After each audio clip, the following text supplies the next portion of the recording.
And welcome to another edition of the Throwing Bagels Podcast. Kevin Mooney here with you alongside Chris Douglas. Hey, Chris. What's up, Kevin?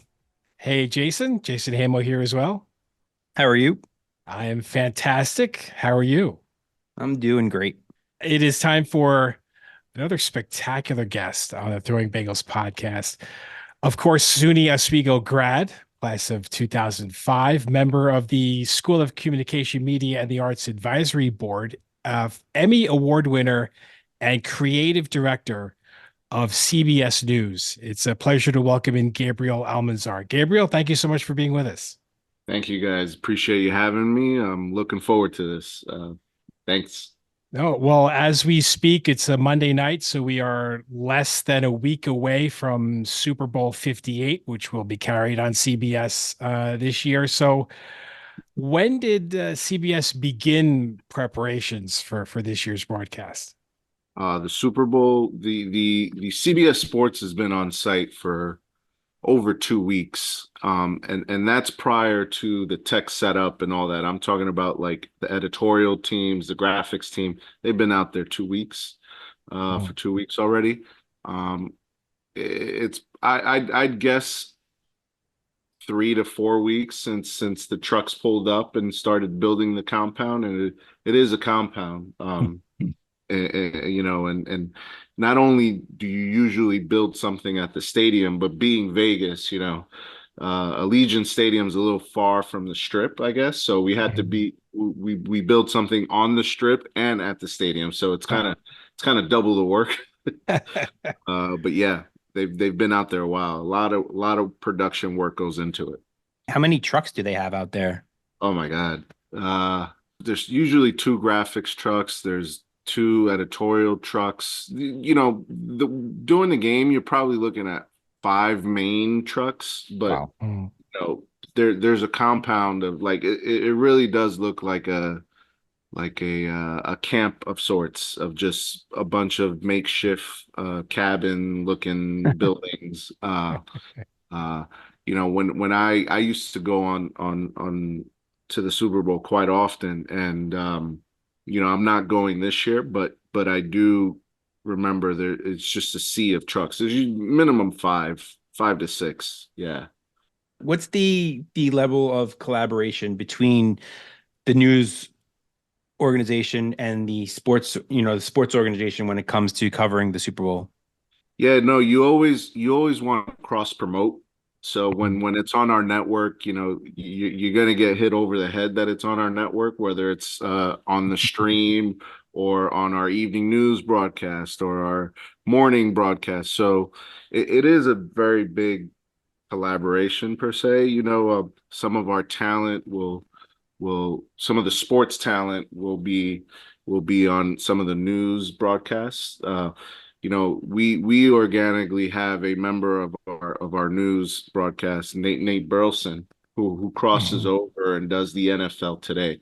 So we have a jack of all trades in Nate, and it's quite a lot of cross promotion and collaboration happening.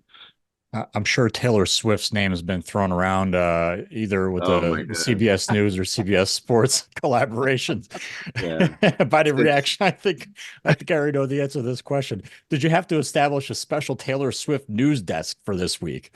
Oh man, no, we didn't do Taylor Swift. I tell you what, though, I'm sure we had invites out to her publicists to try to get her on, but chances of us landing Taylor are pretty slim, I would imagine. But we've got some high profile interviews. I'm not sure if we landed the president. Usually the news division of whoever has a Super Bowl will interview the president.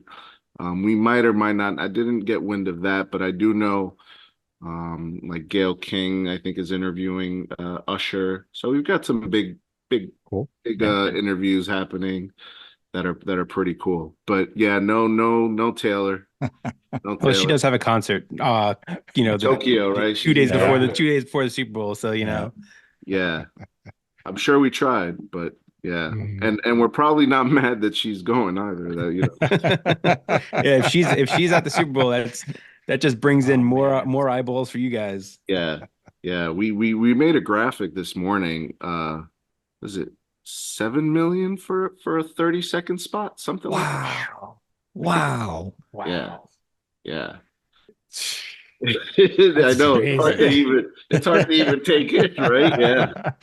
That's a Yeah. stunning number. It's that insane. Yep, absolutely. This is why I don't, you guys probably know this, but they don't allow one network to monopolize the Super Bowl. It gets rotated, I think, for that very reason, because it's just insane amount of money Yeah. Mm.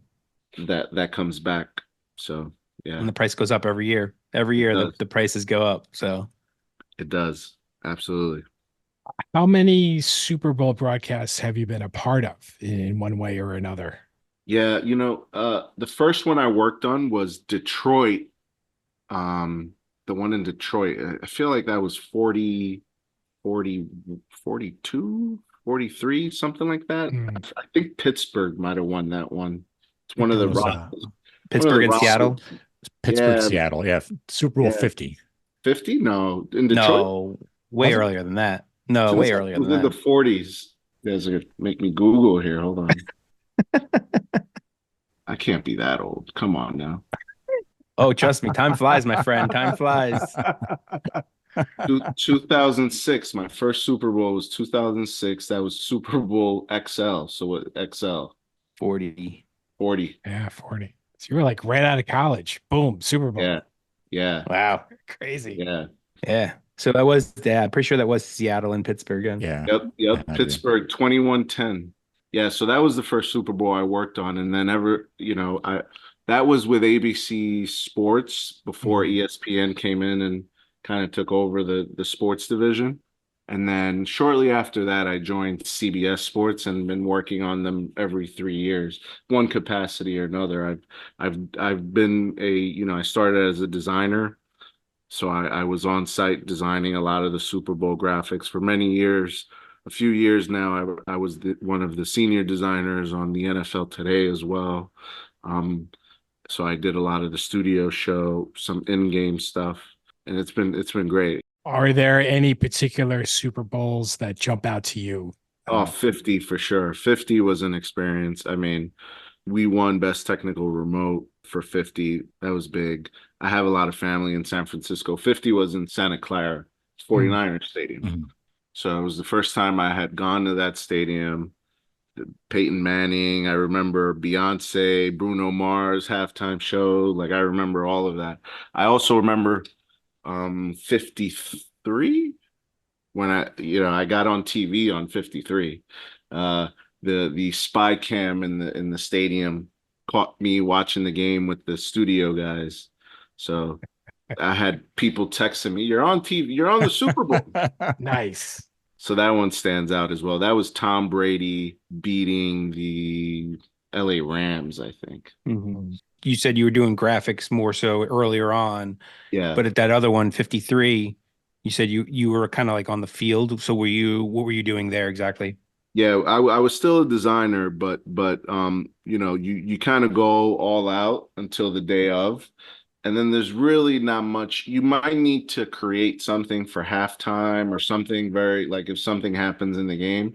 When you're a designer on site, you basically make 200 graphics in 2 weeks or whatever, right? And you pretty much covered every scenario that can come up. So during the game, you get to just chill out. You don't really get a seat.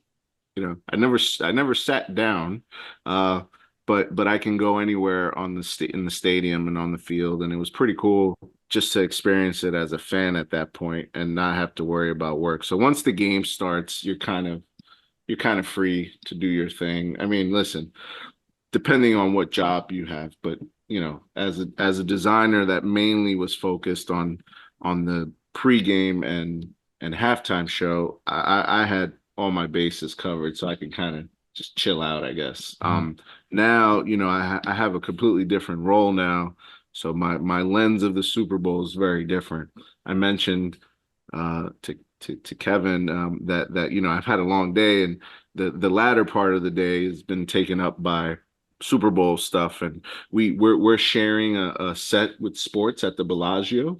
So we build this compound at the Bellagio. It's like 3 sets connected and it's one big set. And the news division is sharing with sports one of the sets, and we have rehearsals in the morning. And my design team that I oversee now, we're having trouble fitting the graphic for the desk.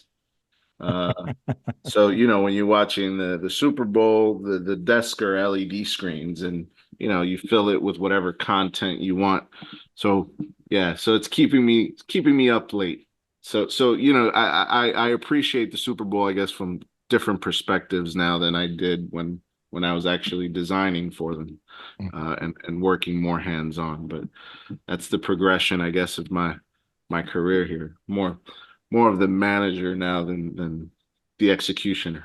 One final Super Bowl question, at least for me. Yeah. There was a lot of talk about the playoff game that Peacock had, where it was subscription only, and the NFL is in a agreement with the big broadcast networks, I think, for another 8-9 years or something. So it's a long way away. But do you see a time where the Super Bowl is on a streaming service? I see, one of the things I've noticed, and I'm sure you guys have as well. The NFL has a unique way of cornering a certain market and making themselves the most important thing at that time. Whether it's like people in their underwear at the combine, right? Or the draft where people are like walking on a podium just to shake someone's hand, or there's so many things that I think the NFL has found a way to monetize and in a way monopolize, like first Friday game, so it was this past year. So I do see a world where the NFL expands not only into streaming, I think pay-per-view. I mean, Yep. you telling me you wouldn't pay for the Super Bowl? Of course you would. We all would. I think Yeah. it's only a matter of time before that happens. So as creative director of CBS News, what are your primary responsibilities? I oversee all the show's design teams on network, as well as on streaming. We have, I forget how many, but if I say some of the iconic ones, 60 Minutes or Sunday Morning, the evening news, CBS Mornings, all of those have, depending on the show, have a plethora of designers that I guess fall under my umbrella. So the day-to-day execution of some of those magazine shows, whether it's 48 hours or 60 minutes, but also the stream, which again, like I said, is expanding our content. We have I think around a little over 4 hours of live programming, and we're expanding that as well. So that has its own set of designers that fall under my wing. And then I have a team of what I call creative services. And that group is just like a bunch of uniquely skilled designers, whether they're 3D or scripting or the Adobe suite, those guys and girls are really, really talented. And that's the group that I work on, like the bigger projects with, whether it's like our Super Bowl stuff or elections, which is our Super Bowl, which we're having later this year. That's the team I work on with stuff, those types of projects. But it's a big umbrella of within Paramount. I'll reach out and partner on projects with the CBS Sports team or our virtual effects team in California, or the station we have down in Chile. I've done a project with Chilevisión down in South America. So constantly partnering on with bigger picture stuff with everyone, but overseeing the day-to-day operations of the creative team is my current responsibility. Yeah, responsible for the on-air presence and the online presence of CBS News. How do you go about creating and recreating the look and feel of CBS News across all platforms? It's something that we're actually really focusing on now. It's a challenge. You always want to take the executive leadership's vision and then do your best to translate that. One of the things CBS is known for is the journalism, the Walter Cronkite Dan Rather kind of principles. As the person in charge of the visual identity, I try to not get in the way of that. So if you keep that in mind and you think about the power of certain franchises that we've had for I don't know how many years, you try to think about how they translate on other platforms. Not, yeah, visually, obviously, some things are going to read differently on your phone and all that, but you want to create content and franchises that can maintain that aesthetic and don't get in the way of the journalism. I always say this, and people tend to agree. My favorite show on our broadcast is Sunday Morning. And if you look at the graphics on Sunday Morning, they're really like stuck in a time capsule. And it's simple, but it works. You remember Sunday Morning for the trumpets. You remember Sunday Morning for them putting up the sun after every segment, or the nature thing at the end. The nature, that's what you remember Sunday Morning for, not the cheesy graphics. Do you ever take a look at like any other networks, like graphics, and like, man, that's a really good idea, or nothing like that? No, 100%. No. My office, not here. This is my home office, by the way, but my office at work, I think I have one, two, three, four, five, six televisions in front of me at all times, and they're parked on our competitors for sure. And during major broadcasts, you bet your bottom dollar I'm looking at what they're doing. When I plan, like I said, our Super Bowl elections is later this year. I've already done deep dives into the technology that the other networks have used. How can I do that but make it better? Who do I need to hire? How much money do I need to have to go hire them? Like, I've done it all that research, and yeah, it motivates you to top them, especially when you're sitting at the Emmy Awards and you hear the same channel getting called. Like, no kidding, I swear to God. So, funny story. Go to the Emmys this year. And I'm sitting kind of in the middle, not all the way in the nosebleeds, but I'm not the president of CBS News, so I'm not in the front row either. I'm kind of in the middle, and I swear to you, Vice News must have won every award, and they're going out of business. Like they've shut down the Vice News division, so this is their last year, and I didn't know that. They won every award, but they're sitting in the very last row.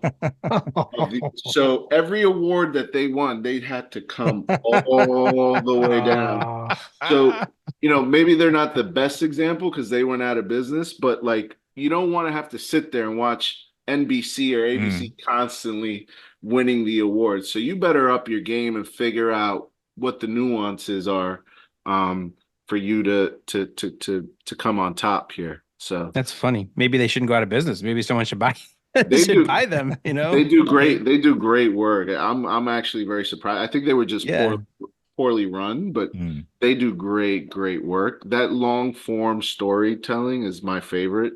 Fast paced news, I feel like, especially with the demographic that we're always targeting, the 25 to 40 or something, whatever it is, you want fast news, you just go and grab your phone and that's how you consume it.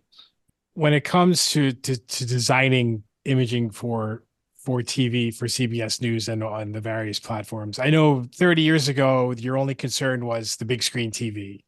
Yeah. But nowadays, like I don't know if concessions is the right term, but what alterations are you making to imaging to make it more accommodating for people watching on a smartphone or on a tablet or something like that? You never make those creative decisions anymore in a vacuum. It used to be like every show was his own kind of standalone powerhouse. And listen, some of them still have a lot of power. Like 60 Minutes is a pretty powerful unit of our news division, but no longer can you make decisions in a vacuum. They started popping up these teams, whether it's a social media team or expanding the marketing team, and all that kind of carries over of how you need to think about when you're first putting pencil to paper and or in this case digital pads to sketch out an idea. You gotta think about all those use cases, and if you leave them as an afterthought, you're number one, you're not doing your due diligence as a good leader and manager, and you're kind of behind the times, really. So there's no decision that we make when creating new artwork that doesn't bring those stakeholders to the table. Well, digital streaming, all of that, marketing, branding. There's a plethora of people that just have a voice for good reason. And then our partners, like whether it's how our present looks like on Paramount Plus or Pluto TV or Roku or whatever, all of that gets factored in, and it just makes the deliverables list like never ending.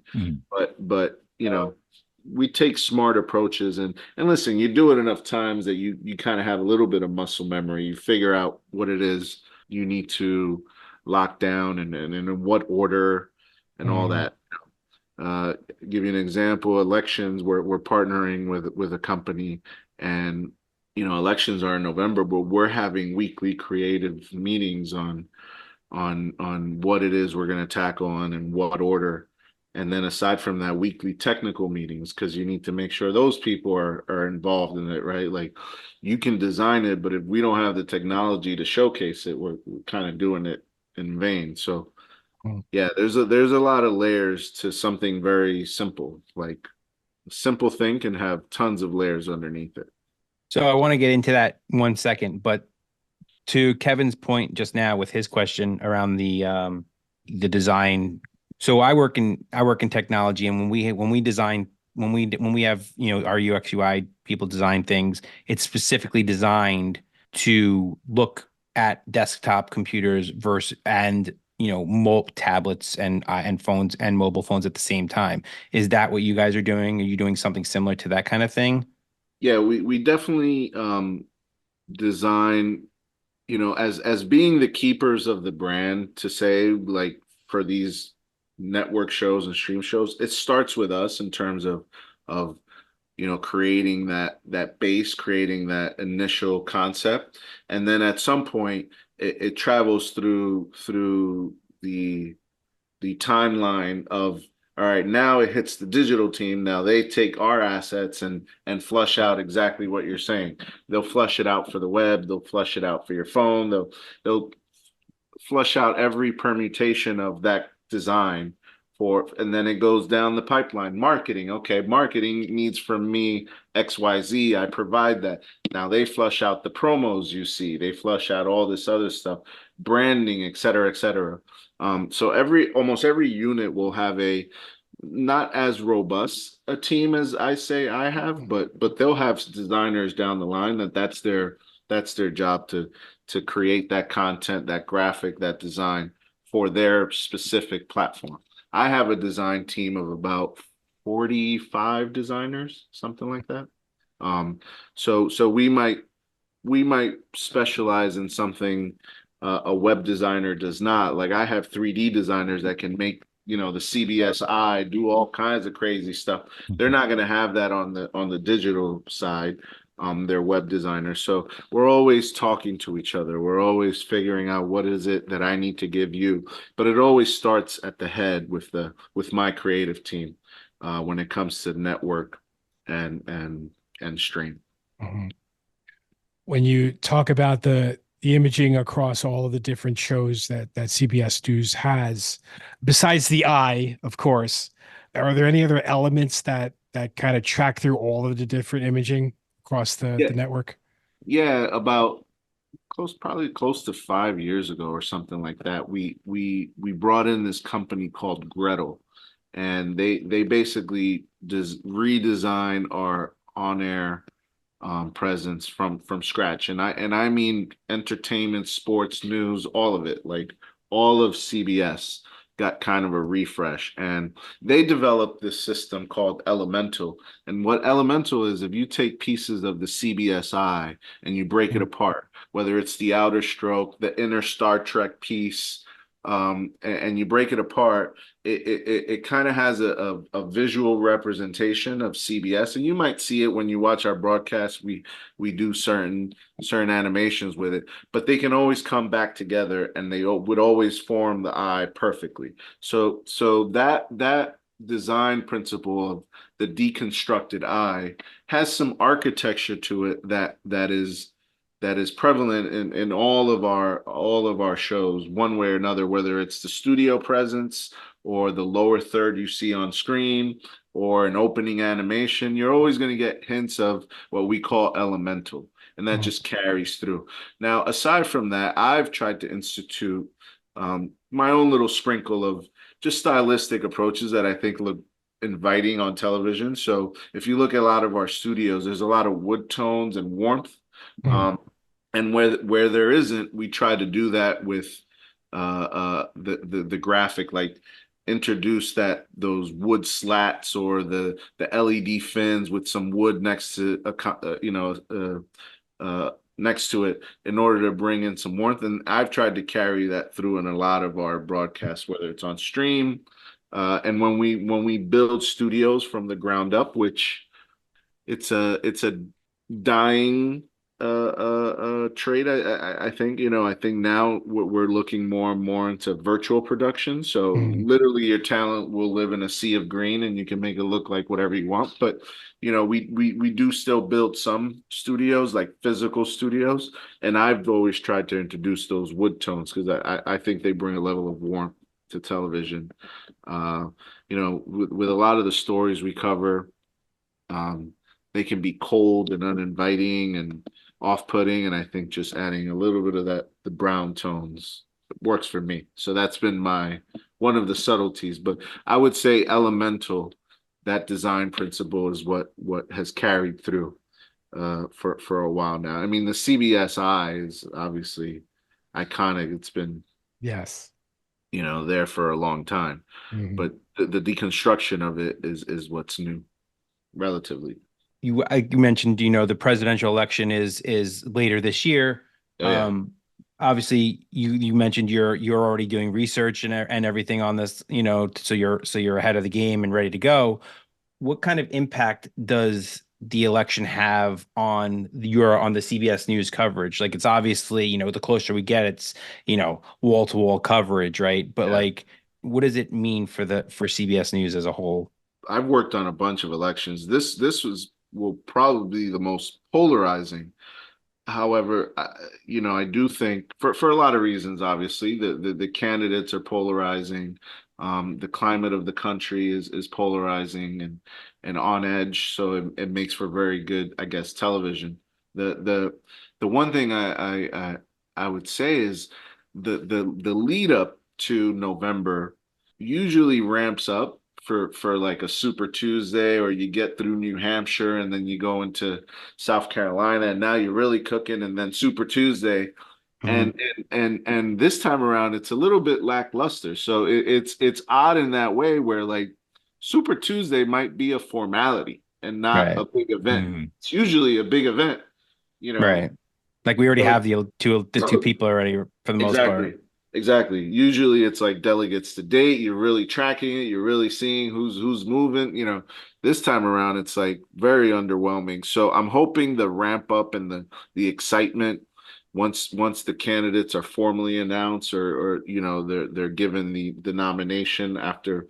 I think the DNC is in August and the RNC is in July, something like that. So I'm hoping soon after that, we'll get some momentum, and who knows, maybe these guys will decide to debate each other, guys or girls. I obviously don't know, but we were slated to have a debate at the end of January, and pulled out with plenty of time.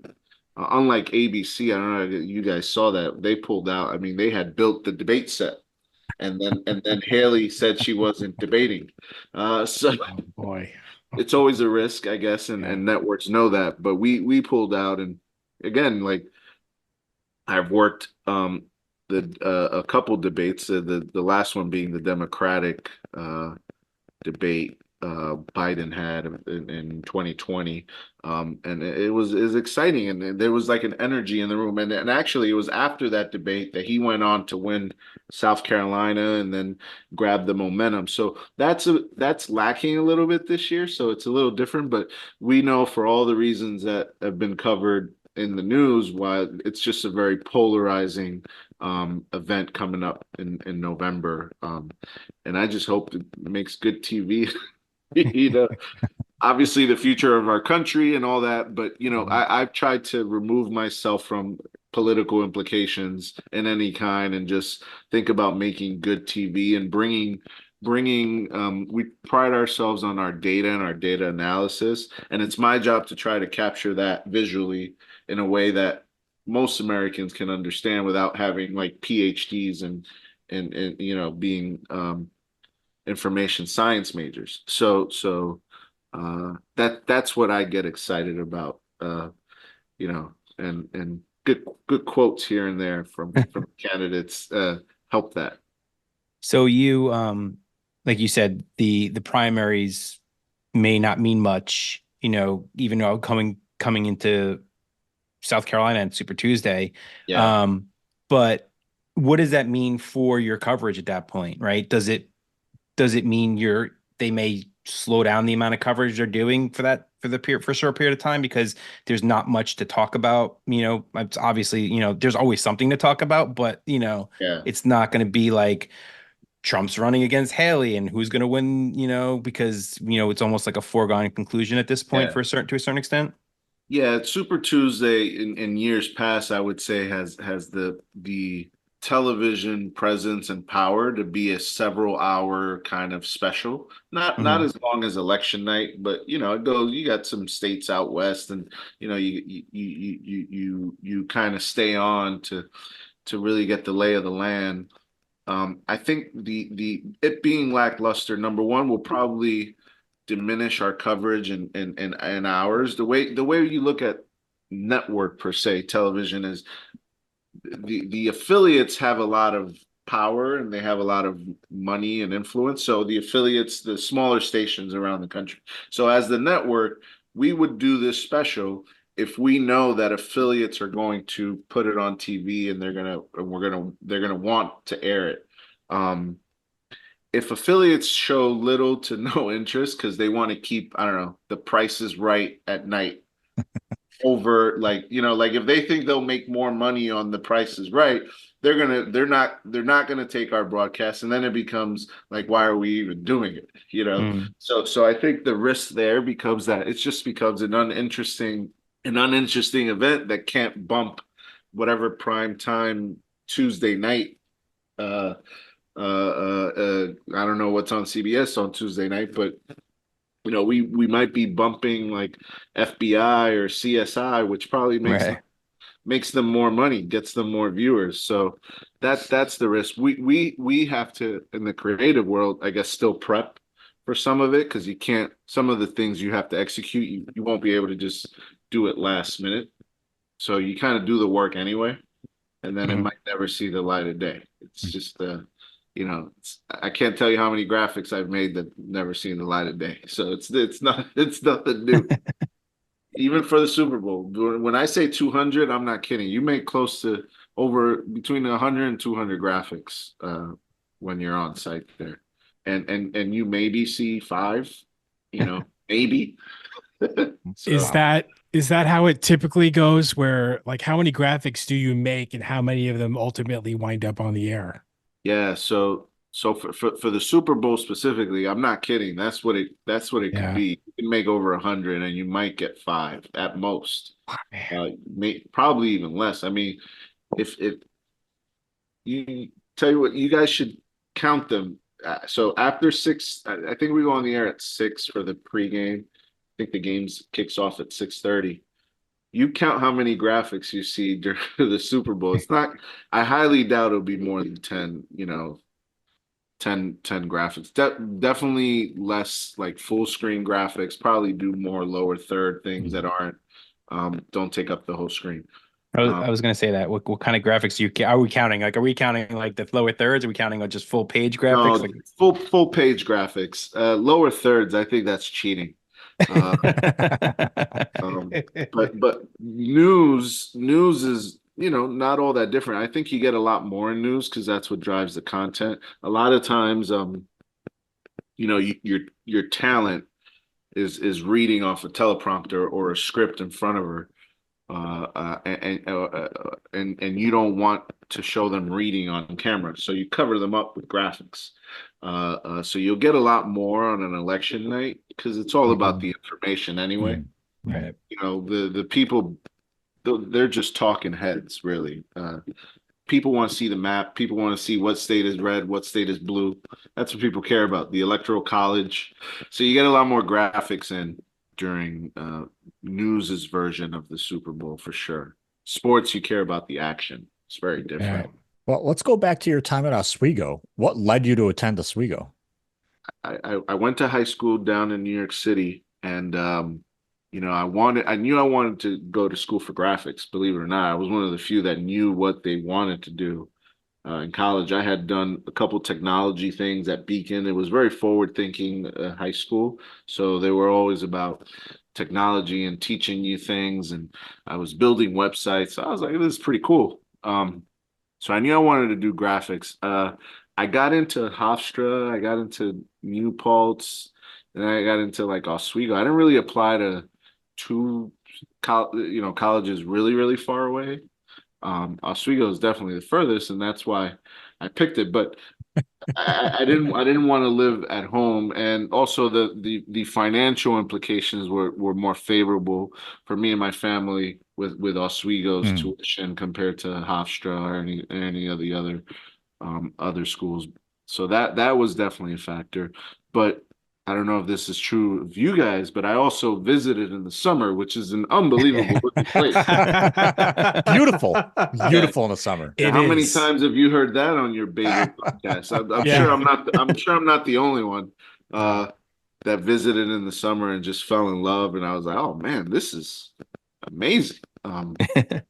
So that's kind of what led me there. I didn't really do any. I knew they had a graphic arts program, a BFA, and I knew that you had to kind of apply to get into the program. I didn't really do a lot of art work when I was in high school, so I didn't really have the portfolio initially as a freshman. So I had to take a lot of those classes as a freshman and sophomore, and then I applied to the program and got in.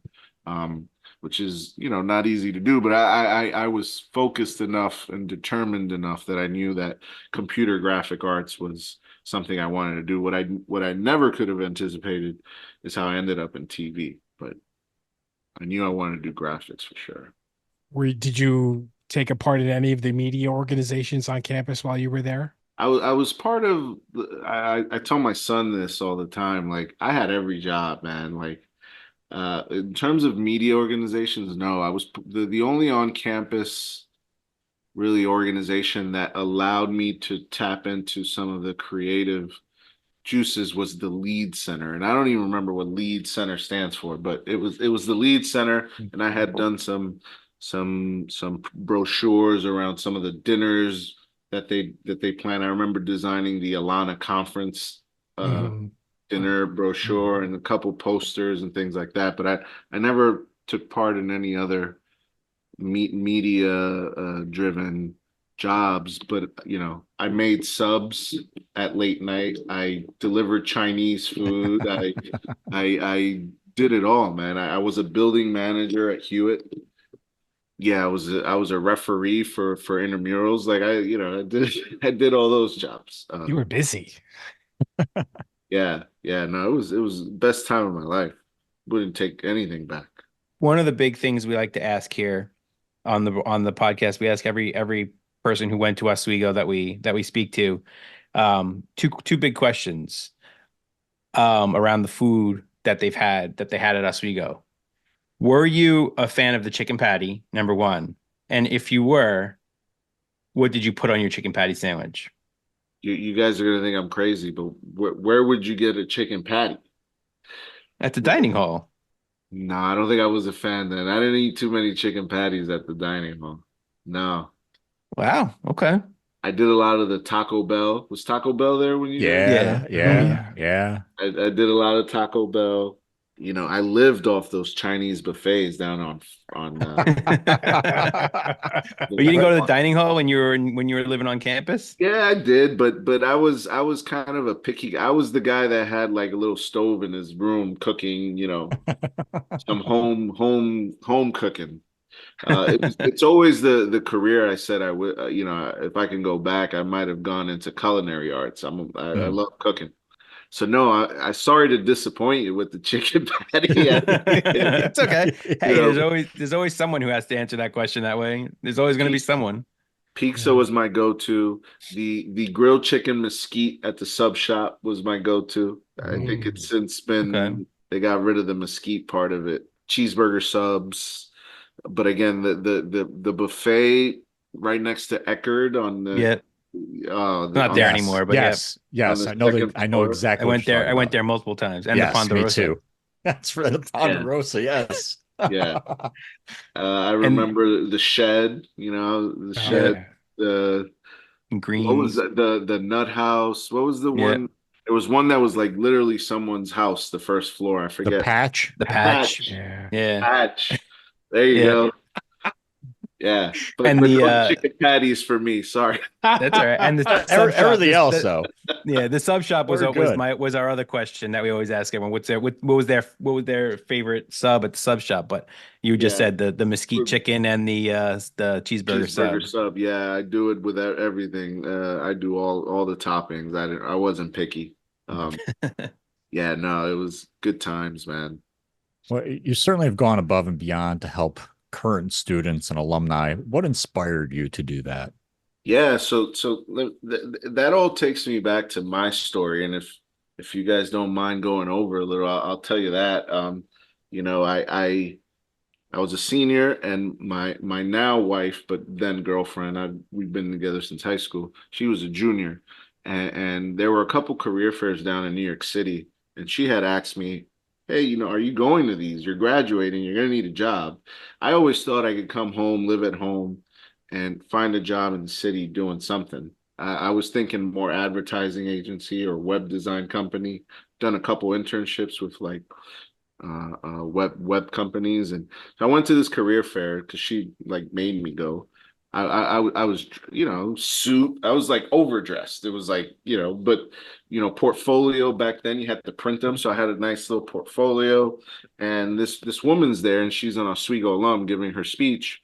Jolene Matthews, I'll never forget. And she says at the end of her speech, she says, "Those of you interested in graphics," she was a broadcasting major, I think. Those of you interested in graphics, please feel free to speak to my husband. He's the art director at ABC Sports. So he was off to the side, just happened to be there supporting her. And I tell kids this all the time. It's like, luck is when preparation meets opportunity. So I felt like it was lucky because that guy was there supporting his wife, was not the main speaker for Oswego. He went to Syracuse. He wasn't an Oswego guy, but he was there. I showed him my portfolio.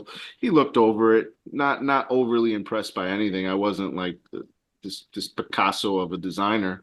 But he saw my professionalism and my approach, and that kind of won him over. So he told me, what, I'm looking to hire some interns. If you're interested, I'll give you a call. I said, absolutely. So sure enough, he called me. I never thought he'd call me. He called me, and I got a internship working at ABC Sports. I think I got a stipend for a Metro card. It was like twice a week. Very, nothing crazy. But again, I show up to this first day. I'm wearing a suit again. I'm the intern wearing like a three-piece suit. And you got these other kids. There were two other kids, Oswego alums too. I forget their names. But they were, one kid came in shorts. The other girl like didn't look, professional. So again, we might have been equally in skill set, but I stood out as the guy that really gave a damn. So sure enough, there was a opening for a full-time production assistant role, and he offered it to me, and ever since then I just kept growing because I showed ambition. So I always tell students, someone gave me that opportunity, and if I'm ever in a position that I can help give an opportunity to a student. And listen, I can't hire every Oswego alumni. Like it's just not possible, right? But it's nothing but a little bit of my time to talk to every Oswego alumni. And if I have a little bit of extra money here and there that my wife can throw at a student, more than happy to. give them the experience that some might not be able to be exposed to. So that's what really drove my method, or my idea around creating that mentorship program that I established with my wife, giving students the access that they might not have. I didn't have when I was in Oswego, at least, I didn't have the kind of access in television. Listen, I had to do a lot of learning. I didn't go to school for television. So a lot of the language, a lot of the workflows, it was all new to me. But I had people giving me the opportunity, giving me that access. And as a human being, I can't like live on this earth without trying to pay that forward, trying to pay that back, trying to give kids that might not otherwise have that opportunity. And that's what brings joy to me. We started our podcast here and we were talking about Super Bowls and all that. And it's cool and fun. And it's probably a little nostalgic because it's in a week. So wherever it's on all of our minds. But working on that kind of stuff, it's cool. But then I don't want to say it gets old, but it becomes at some point more of just a job. And I think what really gives me purpose, particularly, is having that engagement with youth, and trying, like I said, pay that forward.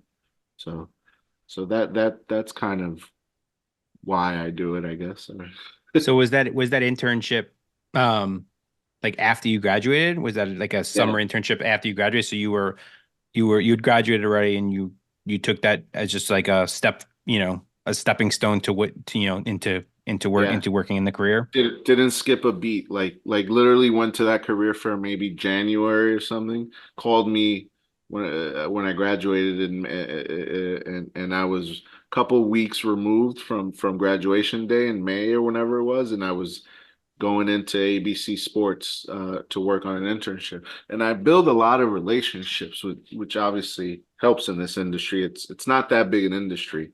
So you make a name for yourself. And I made a lot of relationships to the point where one of my managers at ABC went to CBS Sports, and I called her one day. It's like, listen, I know I haven't been in this industry a long time, but I know what a merger and a takeover looks like. So I see ESPN knocking on the door. There really is no reason for them to continue a Bristol instance and a New York instance. They would just make all of us go to Bristol. And I had been up there before for meetings and stuff.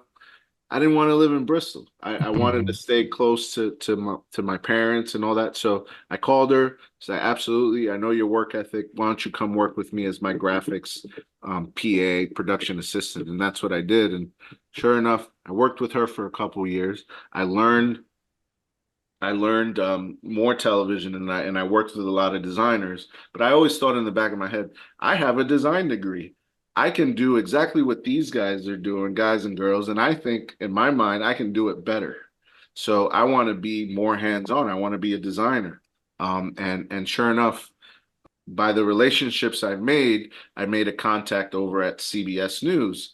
And I would go in the middle of the night, jump on the equipment without anyone knowing, and this individual would train me on whatever I didn't know about a particular software. So I worked sports during the day.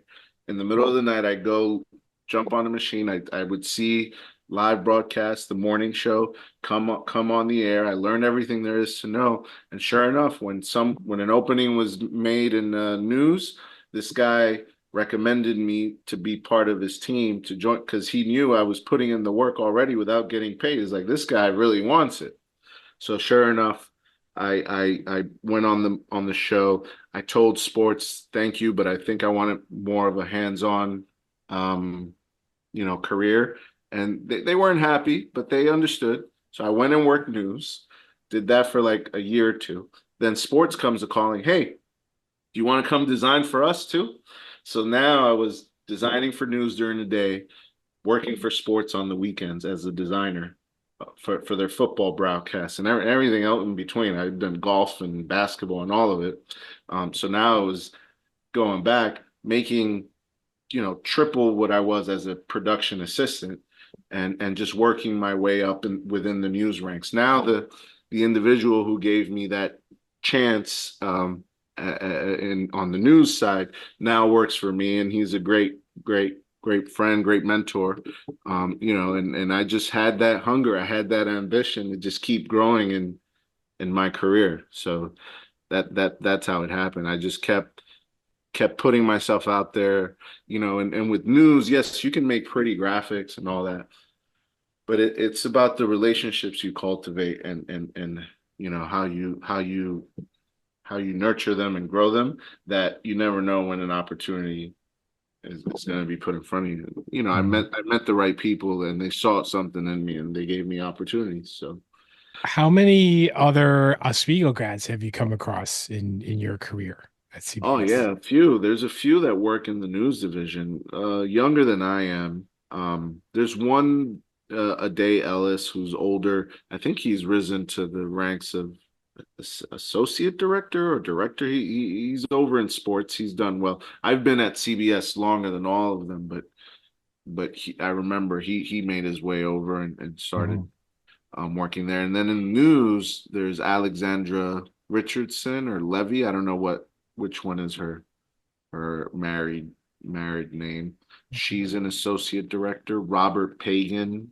These are all really young but really, really talented kids that, what I haven't been able to really, I guess, bring to fruition. I have the mentorship program, like I mentioned, and I've obviously talked to a lot of design students, but one of the things I'm trying to push the schema school is to try and bridge the gap between the broadcast majors and the graphic arts majors, because there's a large lane that these young adults can take in the world of television and design that I don't know that everyone knows. Because it's not really taught that way in at the collegiate level. Like, you got your broadcast, television, radio people, and you got your designers over here. The platform of television is a huge design platform with tons of jobs. That I think is a little bit unknown, and I wish we did more of that collaboration. But I haven't been able to get a designer on my team. But all these other people are people that we have a stage manager that went to Oswego. She works on the morning show. So there's a lot of other alumni, just not designers. Oh, don't tell the dean. She was like, what's going on? How come you haven't got any designers? It just hasn't worked out. Like I said, can't hire everyone from Oswego, but definitely hear them out. Gabriel, thank you so much for taking the time to chat with us. This was a blast. So yeah. Thank you. Hold on now. I got some questions. Oh, you do? Oh, wow. All right. Okay. Who we going for in the Super Bowl? What do we got? Wow. Neither. If I was a betting person, if I was putting on money on the line, Yeah, I think I would go with Kansas City. Yeah. I mean, as a fan, I don't care. I don't mind either team winning, to be quite honest with you. It's not like if the Eagles, like last year when the Eagles were playing the Chiefs, What are your teams? Giants. We're all Giants fans. We're all Giants fans. Man, you guys are gonna hate me. Oh boy. You're a Cowboys fan. See, I knew it. As soon as he said that, I was like, oh God, this guy. Man. Yeah, How do you grow up in New York, man? I drank the Kool-Aid in the 90s, man. Exactly. He was a 90s kid, and that's it, man. But I am a Knicks fan. Is that a Knicks hat you got on there? That is a Knicks hat. Yes. Yep. Nice. I am a Knicks fan. I'm going to the game tomorrow night. Oh, nice. And I was at the game against Indiana. That was a sweet game. Yeah, that was a good game. So I'm a Knicks fan. I am a Yankees fan. Sorry, Kevin. That's okay. We're all Mets fans. We're all Mets fans. We all suffer. It's fine. Yeah. So there's that. I got a little New York love, but yeah, football for some reason, I don't know why. Just drank the Michael Irvin Kool-Aid. And they were winning in the 90s. That was it. Yeah, Aikman, Emmett Smith. I mean, Moose They Johnston. were okay. Yeah, they were How okay often do you guys do this podcast? Like, how often do you? Every other week. Every 2 weeks. Yeah. Every other week. Yeah, sorry. Was I meant? Cool. And where does it play? Like, I saw you guys have that link that had the former former guest. We're all over. Yeah, throwingbagels.com or wherever you get your podcasts. Spotify, Google, Amazon. Awesome. Yeah. What's been Apple? What's been like most which one aside from mine should I go listen to? What's a real good one? I want to laugh. I want to laugh. I mean, laugh. Well, Chris Mack. Chris Mack is great. Yeah. Did you take the history of sports when you were in Oswego? I think I took women's history in sports. Okay. We did talk to Ade Ellis. So you did? Yeah, we did. You want to go back to, I think, June or July of last year, and I think it was July. Oh, okay. So I'll listen to Chris Mack in a day. Yeah. I mean, if you want to hear Dr. Knapp speak about SCMA, we spoke to her back in like October. Yeah. Yeah. Well, listen, guys, thank you for having me. Really appreciate it. Yeah, thanks for the conversation. No, we appreciate it. We appreciate you coming on. Anytime. And that was fellow Oswego grad, Emmy Award winner, and creative director for CBS News, Gabriel Almanzar. And that was just another great podcast out of many that we've done. But it was a great perspective. Now I have Easter eggs to look for when I watch CBS News to say, oh, there's the wood grain theme that Gabriel was talking about. That's his. That's Gabriel's Easter egg. So now you got to watch. Don't forget about the homework he gave us. Now we got to go. Now we have to like count graphics during the Super Bowl, and people are going to start looking at me like I'm weird when I go to my Super Bowl party and be like, "What are you doing? I'm counting graphics. Leave me alone." Right. You have to make it a drinking game, Jason. That's right. Exactly. There you go. Yes. Right. I mean, we're not going to get very far if there's only 5 of them. Right. But he did give us some great insight though as to like what how all that stuff gets produced like and or created behind the scenes and that sort of stuff. Like, and I wouldn't have imagined you need three trucks for graphics. Like that's freaking crazy. But it's funny. You know what we now that he mentioned the School of Communication, Media, and the Arts, right? Like they really need to think about putting an emphasis on training these graphic arts students to have the flexibility or the versatility to work in television, and try to push these kids to say, hey, you should go to the TV station and try to work at the TV station, and do graphics there, build some graphics and things like that, so they can build their portfolios a little bit, because it's not just doing some of the stuff that they're doing now, but they can build out, do that other stuff and put it on their resume. Yeah, there's a lot of opportunity there. Dr. Knapp, listen to me. Right. I admit, when I hear graphic design, I think of static images like in magazines and stuff like that. But I never really thought of a graphic arts student becoming, working on graphics and television, because it was like one of those things that you do when you're working at the TV station, or we didn't even get taught that. You don't get taught that in your classes. At least we didn't. I mean, nowadays they probably do, but back then we didn't. Like, you would only have learned it if you were at the TV station building graphics for the newscast or whatever. Right. Yep. And when Gabriel mentioned that the concept of an actual physical news studio is gradually shifting away, and it's going to almost entirely virtual presentations. So now it's all graphics. Isn't that crazy? That's really crazy to think about. Yeah. Think about all the local news stations that would have to like change like their setup and whatnot. Like, because really that's kind of what's going to happen, right? It seems kind of like what the future is going to be. It's a lot of money they're going to have to spend. The question is will these like local stations be able to afford it?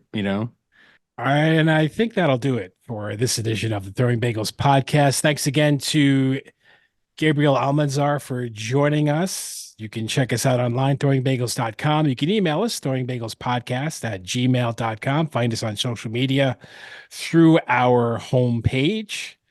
And we will see you in a couple of weeks. And by that time, Jason and Chris, they'll be throwing that baseball around under the sunshine in Florida and Arizona. How about that? I look forward to it. How about it? All right. See you guys. See everyone. Bye. Bye. Bye.